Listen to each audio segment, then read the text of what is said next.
Exercise 9.3 question number 9। Exercise 9.3 question number 9। देखो question number 9 क्या है। Question number 9 is two circles intersect at 2 points B and C. अब इसमें figure given है, ये देखो, ये दो सर्कल हैं जो बी और सी पॉइंट पर इंटरसेक्ट कर रहे हैं, पॉइंट बी और पॉइंट सी, इन दोनों पॉइंट्स पर इंटरसेक्ट कर रहे हैं। ये क्लियर हो गया, ठीक है। फिर क्या कहा जा रहा है, through B two line segment A B D and P B Q. ये देखो through B two line segments A B D, इसकी बात हो रही है, A B D and P B Q. ये हो गया P B Q, P B Q. Through B two line segments A B D and P B Q are drawn to intersect the circle at A D and P and Q. तो देखो A D P and Q, ठीक है, respectively. Prove that, prove क्या करना है, angle A C P is equal to angle Q C D. What we have to prove, angle A C P, ये वाला angle is equal to angle Q C D. हमें ये दोनों angle equal दिखाने हैं, हमें प्रूव करना है ये एंगल इसके इक्वल होगा। क्लियर हो गया, ठीक है। आप कैसे दिखाओगे, देखो first of all given, first of all write down the given part of this question. Given, given क्या है, two circle, two circles, two circles intersect at 2 points, at 2 points. किस किस पॉइंट पर इंटरसेक्ट कर रहे हैं, बी और C, B and C. Clear हो गया। What we have to prove, to prove, what we have to prove, to prove, we have to prove that angle A C P, angle A C P is equal to angle Q C D, angle Q C D. Clear हो गया, ठीक है। से इसको angle 1 ले लेते हैं और इसको ले लेते हैं एंगल 2। तो आपको प्रूव करना है angle 1 is equal to angle 2, that is angle 1 is equal to angle 2, angle 1 is equal to angle 2। क्लियर हो गया, ठीक है। अब यहां आपको कंस्ट्रक्शन करना है, पहले यहां आपको पहले क्या करना है, कंस्ट्रक्शन करना है। कंस्ट्रक्शन क्या होगा, ज्वाइन ए पी, ए को पी से ज्वाइन कर दो और इसी तरह से डी को क्यू से ज्वाइन कर दो, join A P and D Q. तो कंस्ट्रक्शन में आप लिखोगे join A P and D Q, D Q. Clear हो गया, ठीक है। अब आते हैं प्रूफ पर, प्रूफ, प्रूफ। देखो 4 कोड एपी, मैं इसकी बात कर रहा हूं, 4 कोड एपी। तो आपने क्या लिखा, 4 कोड एपी, 4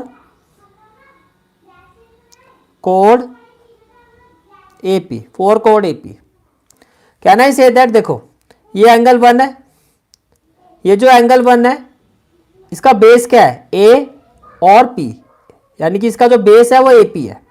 अगर मैं इसको एंगल 3 ले लेता हूं तो एंगल 3 का भी बेस देखो ए और पी, यानी कि दोनों एंगल जो है सेम सेगमेंट ऑफ सर्कल पर है। And we know that angles on same segment of circle are equal. तो can I say that angle 1 is equal to angle 3। Can I say that 4 कोड AP angle 1 is equal to angle 3। Reason क्या होगा, इसको ले लो equation 1 और reason क्या लिखोगे, angle on same segment, angle on same segment of circle, of circle are equal, are equal. तो basically हमने ये प्रूव कर दिया कि ये जो एंगल 1 है और ये जो एंगल 3 है ये दोनों इक्वल है, ये दोनों क्या है, इक्वल है। बोलो भाई क्लियर हो गया। अब इसी तरह से देखो 4 कोड डी क्यू, आपने क्या कहा, 4 code D Q, 4 chord DQ. 4 chord DQ. Can I say that, देखो ये एंगल 2 है, इसको एंगल 4 ले लो. Can I say that angle 2 is equal to angle 4. Angle 2 देखो इसका जो बेस है वो क्या है DQ, और एंगल 4 देखो इसका जो बेस है वो भी क्या है DQ. Angles on same segment of circle are equal, तो angle 2 equal to angle 4. Angle 2 equal to angle 4. ये हो गया इक्वेशन 2. रीजन क्या होगा, same. Angles on same segment of circle are equal. तो यहां से क्या प्रूफ हो गया कि ये जो एंगल 4 है ये एंगल 2 के इक्वल है. Now can I say that angle 3 is equal to angle 4. Why, vertical opposite angle. तो आपने क्या, now angle 3 is equal to angle 4. Why, इसको ले लो इक्वेशन 3, और रीजन क्या हो जाएगा, वर्टिकल अपोजिट एंगल. अब देखो 1 किसके इक्वल है, 1 इक्वल है 3 के, और 3 किसके इक्वल है, 3 इक्वल है 4 के, और 4 किसके इक्वल है, 4 इक्वल है 2 के. तो can I say that 1 is equal to 2. Right, तो क्या कहोगे, from equation 1, 2 and 3 we can say that, yes, we can say that angle 1 is equal to angle 3, और एंगल 3 किसके इक्वल है, एंगल 4, और एंगल 4 किसके इक्वल है, एंगल 2 के.